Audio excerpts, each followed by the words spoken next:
Possíveis irregularidades em obras em 8 municípios do norte de Minas estão sendo investigadas pelo Ministério Público Federal em Montes Claros. Foram ajuizadas 16 ações de improbidade administrativa contra ex-prefeitos, servidores municipais e empresas. Até dinheiro para a merenda escolar teria sido desviado. O repórter João Divar está ao vivo com o Procurador da República e tem outras informações. João, boa tarde. Quantas pessoas já foram denunciadas? Boa tarde, Denis. 41 pessoas foram denunciadas em 16 ações. 9 acusados são ex-prefeitos de municípios do norte de Minas que tiveram mandatos entre 1997 e 2004.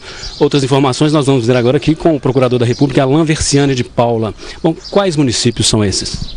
Bem, essas ações ajuizadas, elas dizem respeito a 9 municípios.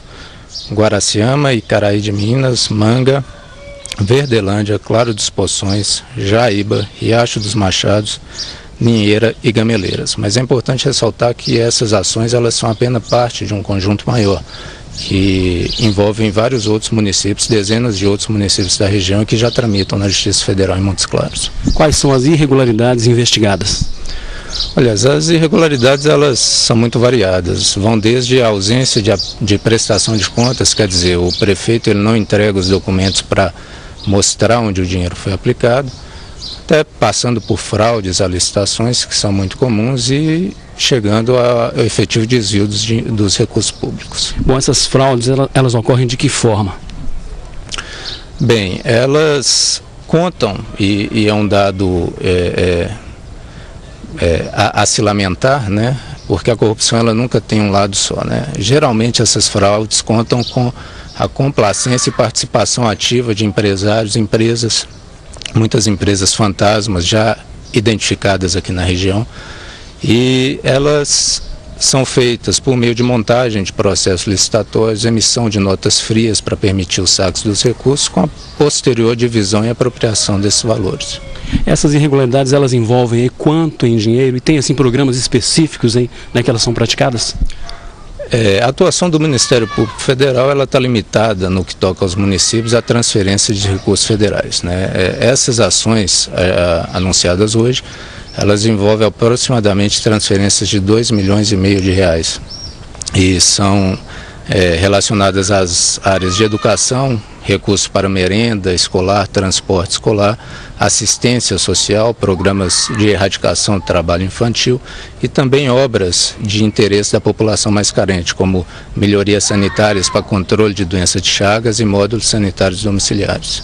A gente viu aí que são casos que teriam ocorrido entre 1997 e 2004. Por que tanto tempo, para esses casos virem à tona? Essa é uma pergunta interessante porque revela que ainda falta um maior comprometimento e participação da sociedade na denúncia e revelação desses desvios. Todos esses casos anunciados hoje, eles são fruto de fiscalizações de órgãos federais de controle e depois desencadearam investigações no Ministério Público Federal. Essas fiscalizações elas são feitas por amostragem, dada a natural impossibilidade dos órgãos estarem a todo tempo nos municípios. Então daí a demora em que esses casos chegassem à justiça e também daí a necessidade de a sociedade estar sempre atenta a acompanhar para que esses desvios eventualmente ocorridos eles sejam de conhecimento dos órgãos como o Ministério Público, Polícia Federal, Controladoria Geral da União assim que estiverem ocorrendo. Bom, são irregularidades já denunciadas, então portanto já comprovadas. Bem, é importante dizer que agora se inicia uma nova fase. Cabe agora à Justiça Federal avaliar a consistência dessas ações para, ao final, condenar, dizer se são ou não culpados os que foram denunciados. Importante dizer também, no entanto, que o Ministério Público, ele, em média, investigou esses casos por 3 anos e reuniu sólidos argumentos que o levaram a concluir que, de fato, os desvios ocorreram.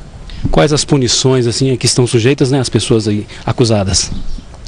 Olha, no âmbito penal, principalmente por os mentores e arquitetos dos desvios, prefeitos, ex-prefeitos e empresários envolvidos, a única punição que se espera, devido à gravidade dos fatos, é a pena de prisão. No âmbito civil, também é importante dizer que se almeja o afastamento dessas pessoas que demonstraram não ter cuidado no trato da coisa pública de cargos nos quais eles demonstraram não serem merecedores da confiança que o eleitor depositou na urna. Muitos, inclusive, voltaram aos cargos, né?